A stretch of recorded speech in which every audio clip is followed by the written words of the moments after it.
जय हिंद दोस्तों। स्वागत है आपका हमारा यूट्यूब चैनल सक्सेस मैथमेटिक्स 7613 में। जैसा कि आपको पता है दोस्तों कि आज रविवार है और तथा हमने होमवर्क सीरीज में बोला भी था कि रविवार को हम करंट अफेयर्स का वीडियो लाएंगे तथा करंट अफेयर्स में हम एक एक चीज़ को भी सबको कवर करते हुए जाएंगे। और मुख्य बुक तो हमारा आप लोग को बताया गया दोस्तों कि हम प्रतियोगिता दर्पण से करेंगे, क्योंकि जिसे भी लगता है प्रतियोगिता दर्पण ही क्यों और कोई दूसरे प्रकाशक का क्यों नहीं। दोस्तों एक बार मार्केट में जाके आप देख सकते हैं कि प्रतियोगिता दर्पण ही क्यों जरूरी है। चलिए दोस्तों, उसी सिलसिला में आज करंट अफेयर्स का दिसंबर माह 2025 का आज हम कवर करना चाहते हैं। फर्स्ट पेज पर ही दोस्तों दीपावली के बारे में दिया गया है। दीपावली यूनेस्को की अमूर्त संस्कृति में शामिल हुआ कब दोस्तों? 2025 में। कौन सा हुआ? दीपावली। यूनेस्को की कौन सी बैठक थी दोस्तों? 20वां सत्र। कितने सदस्य थे? 194 सदस्य। कौन सा? फिर से 2025 में प्रश्न आएगा, 2025 में यूनेस्को की अमूर्त संस्कृति में शामिल होने वाला भारत की ओर से कौन सा क्या था? तो उसमें होगा दीपावली। कौन सा संस्कृति? अमूर्त संस्कृति, अमूर्त विरासत संस्कृति, अमूर्त विरासत संस्कृति, संस्कृति। कौन सा सत्र था? 20वां सत्र था यूनेस्को की अमूर्त संस्कृति का। कितने सदस्य देश थे? 194 सदस्य देश उस समय उपस्थित थे। कब से कब तक चला? तो 18 से 13 दिसंबर 2025 तक। दोस्तों अभी हाल ही के ग्रुप डी में एग्जाम में देखे होंगे कि रिव्यू के आधार पे उसमें डेट भी पूछा जा रहा था कि कब से कब तक क्या चला। हाल ही मतलब जितने भी आयोजन हुए या मतलब कि प्रमुख सूचकांक लॉन्च होते हैं तो उसका डेट पूछा गया कि कौन सा डेट को ये सूचकांक जारी किया गया। उसी तरह हमको याद करना होगा 18 से 13 दिसंबर 2025 को नई दिल्ली के लाल किला में बैठक हुआ। कहां बैठक हुआ? नई दिल्ली में। नई दिल्ली में एग्जैक्ट डेट जगह पूछा जाए तो लाल किला। भारत की ओर से प्रतिनिधि किसने किया था? भारत की ओर से प्रतिनिधि विशाल बी शर्मा ने। किसने किया था? विशाल बी शर्मा ने। दीपावली को किस दिन घोषित किया गया दोस्तों? अमूर्त संस्कृति 10 दिसंबर को घोषित हुआ। कब हुआ? 10 दिसंबर को घोषित हुआ। 15 पहले से अमूर्त संस्कृति था। कौन? भारत का 15 पहले से अमूर्त संस्कृति था। और दीपावली को एक लगा दे तो 16वां दीपावली बन गया।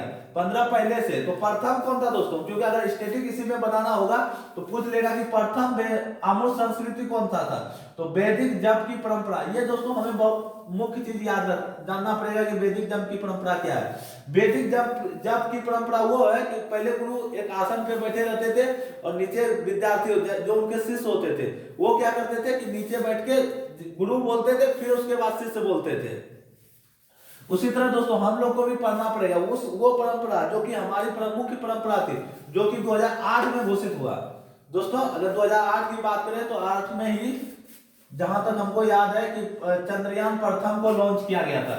चंद्रयान प्रथम 2008 में ही लॉन्च किया गया था। एक बार दोस्तों आप लोग गूगल करके देख लीजिएगा।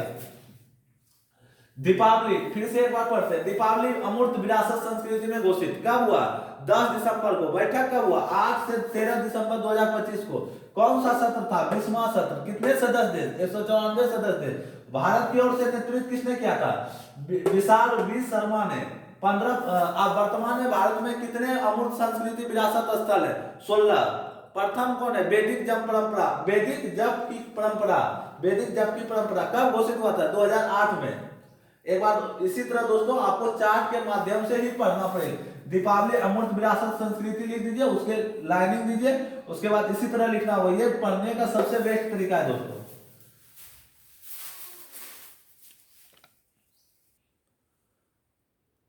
चलिए दोस्तों इसी क्रम में अगला है नौसेना को मिला पहला स्वदेशी निर्मित होना चाहिए दोस्तों। यहां निर्मित छूट गया, स्वदेशी निर्मित सहायक पोत, जिसका नाम क्या है दोस्तों? डीएससी का फुल फॉर्म हुआ diving support craft. Diving support craft. DSC कौन सा मिला दोस्तों? सेना के पास पहले भी पोत था, लेकिन कौन सा, कहां था? पहला स्वदेशी पे ध्यान रखना है दोस्तों। पहला स्वदेशी निर्मित सहायक पोत डीएससी नाम क्या है? पहला स्वदेशी निर्मित सहायक पोत का सहायक का अर्थ हुआ क्या दोस्तों? कि हम एक दूसरे की सहायता करना। DSC diving support craft 20। DSC diving support craft निर्माण कौन किया था दोस्तों? अगर कोई चीज का अगर आता है तो हम लोग अधिक याद रखते हैं दोस्तों। हाल ने मतलब कोई दूसरा कुछ आया तो मान लेते हैं उसको कि या तो डीआरडीओ ने विकसित किया होगा, या तो हाल ने, हिंदुस्तान एरोनॉटिक्स लिमिटेड ने, या तो इसरो ने। ये थोड़ा दोस्तों हट के इसीलिए इसका लिया गया। इसका निर्माण क्या है? Titagarh, Titagarh rail system limited. कौन सा किया है दोस्तों? Titagarh, Titagarh rail system limited. इसे कब शामिल किया गया दोस्तों? 16 दिसंबर 2025 को कोची में। कहा? कोची कहा? केरल। केरल के राजधानी दोस्तों आप लोग कमेंट करके जवाब दीजिएगा। कोची में नौसेना के दक्षिणी कमान को सौंपा गया। कौन सा कमान को? दक्षिणी कमान को देने का। तो और भी बहुत था दोस्तों। इनके वाइस को कौन सा, उनका नाम याद नहीं आ रहा, उनकी अध्यक्षता में सौंपा गया। 2025 में शामिल किए जाने वाला 11वां पोत था। कौन सा पोत था? ये जरूरी नहीं कि याद रहना ही जरूरी है, लेकिन इतना तो फैक्ट जरूरी है दोस्तों। 3 तो स्वदेशी निर्मित पोत का नाम क्या है? DSG-20। DSG का पूरा नाम क्या है? डिविंग सपोर्ट क्राफ्ट। इसका निर्माण किसने किया था? टीटागढ़ रेल सिस्टम लिमिटेड ने। 16 दिसंबर 2025 को कोची में। कहां शामिल किया गया? कोची में। इतना याद रखना है दोस्तों, 16 दिसंबर। डेट इसलिए लिखा गया दोस्तों, अभी दीपावली के बारे में बता रहे थे, जिसका भी डेट यही था। कितना था? 8 दिसंबर से लेके 8 दिसंबर, एक मिनट दोस्तों, 8 से 13 दिसंबर उसका था दोस्तों। उससे अगर 3 दिन बढ़ जाए, 8 से 13 दिसंबर क्या था? यूनेस्को की अमूर्त संस्कृति का बैठक था, जिसमें दीपावली को, इससे 3 दिन बढ़ जाए तो कितना होगा? 16 दिसंबर 2025 को कोची में नौसेना के दक्षिण कमान को। इतना याद रखना, 16 दिसंबर। डेट नहीं भी याद रहे, कहां सौंपा गया? कोची में नौसेना के दक्षिण कमान में। 2025 में शामिल होने में क्या जाने वाला? ये 11वां पोत था। फिर से दोस्तों दीपावली के बारे में जानते हैं। दीपावली अमूर्त संस्कृति में शामिल होने वाला 16वां स्थल, 16वां मतलब ये मान लीजिए अमूर्त संस्कृति है। कब शामिल किया गया था उसको? 10 दिसंबर को। बैठक कहां हुई थी अमूर्त संस्कृति की यूनेस्को की? दिल्ली में, एग्जैक्ट जगह लाल किला। उसी तरह नौसेना को कौन सा है? स्वदेश निर्मित सहायक पोत मिला। याद रखिएगा दोस्तों, सहायक पोत, सिर्फ निर्मित पोत रहेगा तो कौन सा पोत तो अलग बात हो जाएगा उसका। DSG-20 डिविंग support craft. निर्माण किसने किया? टीटागढ़ रेल सिस्टम लिमिटेड ने। सबसे VVI है दोस्तों, इसको बात करें तो VVI, क्योंकि ये तीनों इस बार नहीं बनाया, ना तो DRDO ने, ना हाल ने, ना इसरो ने, इसलिए ये VVI हो जाता है। 16 दिसंबर 2025 को कोची में नौसेना के दक्षिणी कमान को सौंपा गया। 2025 में शामिल किए जाने वाला 11वां पोत है दोस्तों। हर एक क्वेश्चन का हमको कम से कम 4 से 5 फैक्ट याद रखना ही होगा।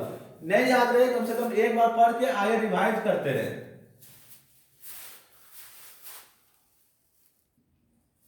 चलिए दोस्तों अगला देखते हैं। अगला क्या है? Apache helicopter. अपाचे हेलीकॉप्टर का निर्माण किसने करता है दोस्तों? निर्माण सबसे पहले देखते हैं बोइंग कंपनी ने किया था। ये किस प्रकार का दोस्तों हेलीकॉप्टर है? सबसे पहले तो निर्माण जानना पड़ेगा। ये तो स्टार लगा लीजिए दोस्तों। यह अटैक हेलीकॉप्टर है। कोई आक्रमण करने के लिए सोच रहा है, हम उस पर आक्रमण कर दे तो ये अटैक हुआ। मान लीजिए ये लोग है, इस पे आक्रमण करने के लिए सोच रहा है, ये इस पे आक्रमण करे कि उससे पहले हम इस पे आक्रमण कर दें, इसी को अटैक कहते हैं। ये कहां पे आया दोस्तों? गाजियाबाद के हिंडन एयरफोर्स स्टेशन पे आया। कौन सा एयरबेस पे आया दोस्तों? गाजियाबाद के हिंडन एयरफोर्स स्टेशन पे। दोस्तों ये तो जरूर कम चांस है कि ये पूछा जाए कि अपाचे हेलीकॉप्टर को कहां लैंड करवाया गया, जिस विमान से आया, लेकिन ये जरूर पूछने का चांस है कि इंडियन एयरफोर्स स्टेशन कहां पे है। वो हो जाएगा दोस्तों गाजियाबाद में, क्योंकि ये स्टेशन हाईलाइटेड है अभी, हिंडन एयरफोर्स स्टेशन।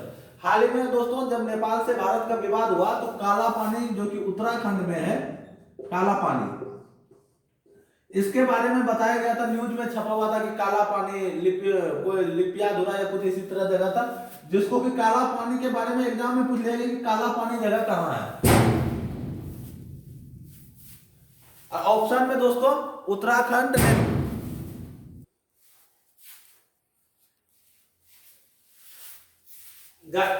उसके बारे में, काला पानी के बारे में जगह पूछा गया कि काला पानी कहां है, तो ऑप्शन में था दोस्तों ए, सबसे पहला ए नंबर अंडमान निकोबार द्वीप समूह। अंडमान निकोबार द्वीप समूह था दोस्तों, लिख ही देते दोस्तों निकोबार, अंडमान निकोबार द्वीप समूह, द्वीप समूह। दूसरा दिया था दोस्तों नेपाल, सी उत्तराखंड, और डी था दोस्तों, डी का ऑप्शन में याद है हमको एग्जैक्ट क्या था, लेकिन प्रश्न यही था कि काला पानी। अधिकांश ने ए मार के चलाया, क्योंकि दोस्तों हम लोग को याद है कि काला पानी की सजा अंडमान निकोबार द्वीप समूह में, लेकिन यहाँ दोस्तों पूछा गया था काला पानी स्थल, जिसका आंसर होगा ऑप्शन नंबर सी, उत्तराखंड। उसी तरह दोस्तों इसको याद रखना बहुत जरूरी है कि हिंडन एयरफोर्स स्टेशन कहाँ है। चलिए दोस्तों इसको मिटाते हैं। निर्माण किसने किया था? बोइंग कंपनी ने। समझौता कब हुआ था दोस्तों? 600, एक हेलीकॉप्टर के 6 हेलीकॉप्टर का समझौता हुआ था। कितने हेलीकॉप्टर का? 6। कितना लागत है दोस्तों? 600 करोड़ की डील कब हुआ था दोस्तों? 2020 में।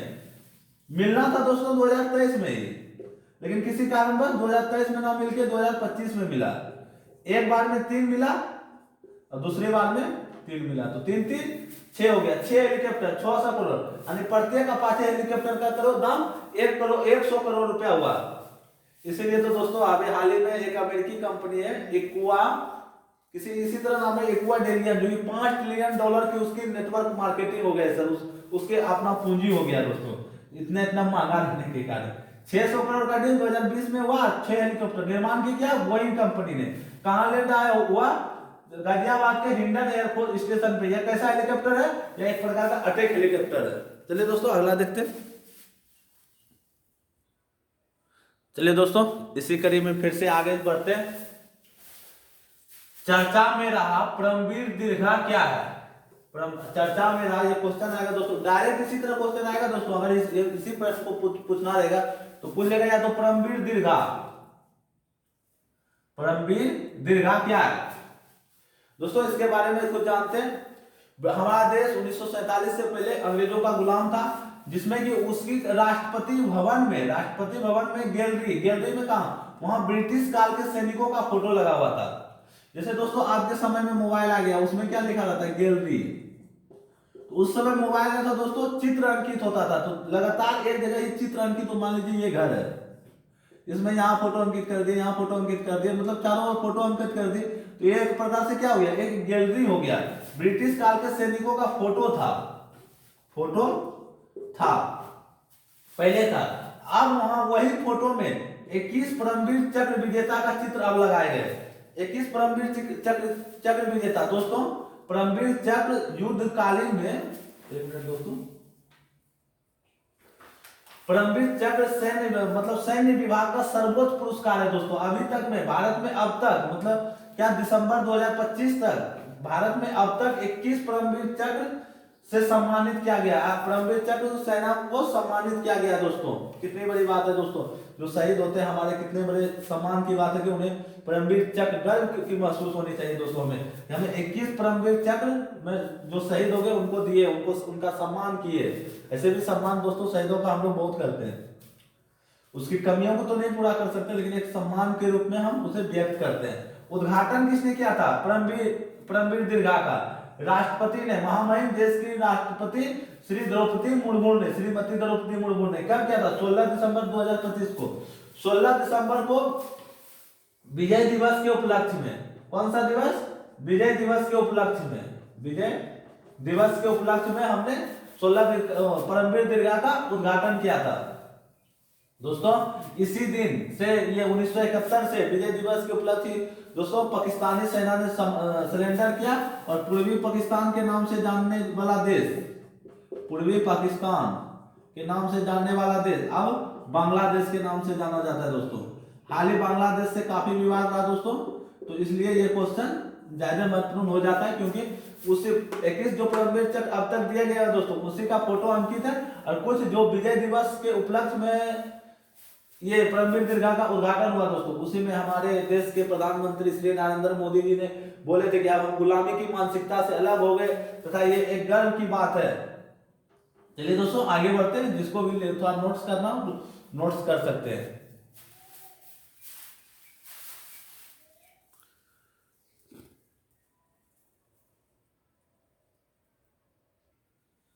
चलिए दोस्तों आगे बढ़ते हैं इसी कड़ी में।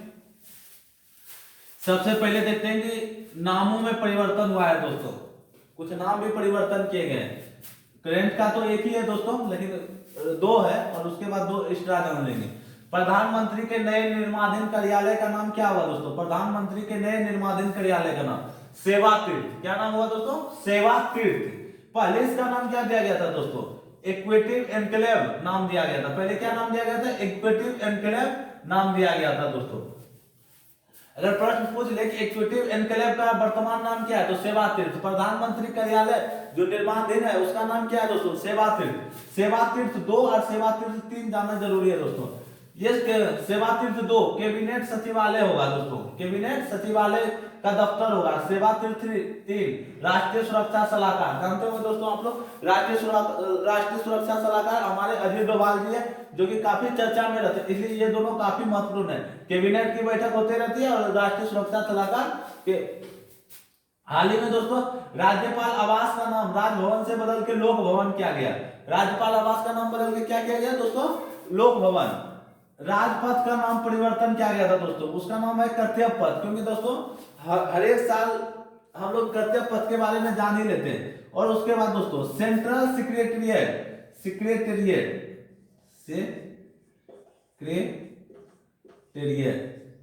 तो है दोस्तों, ये सेक्रेटेरिएट का नाम बदल के कर्तव्य भवन किया गया दोस्तों। चलिए दोस्तों, आप लोग के लिए एक होमवर्क है। पुराना संसद का नाम क्या रखा गया है? पुराना संसद का नाम क्या रखा गया है दोस्तों? दोस्तों वर्तमान सरकार नाम परिवर्तन करने में काफी अग्रसर है। ऐसे नाम परिवर्तन सभी करते हैं, लेकिन बहुत नाम परिवर्तन हो जाता है दोस्तों। कोई बात नहीं दोस्तों, हम लोग को याद रखना है, जो इंपोर्टेंट है उस बात पे नहीं जाते।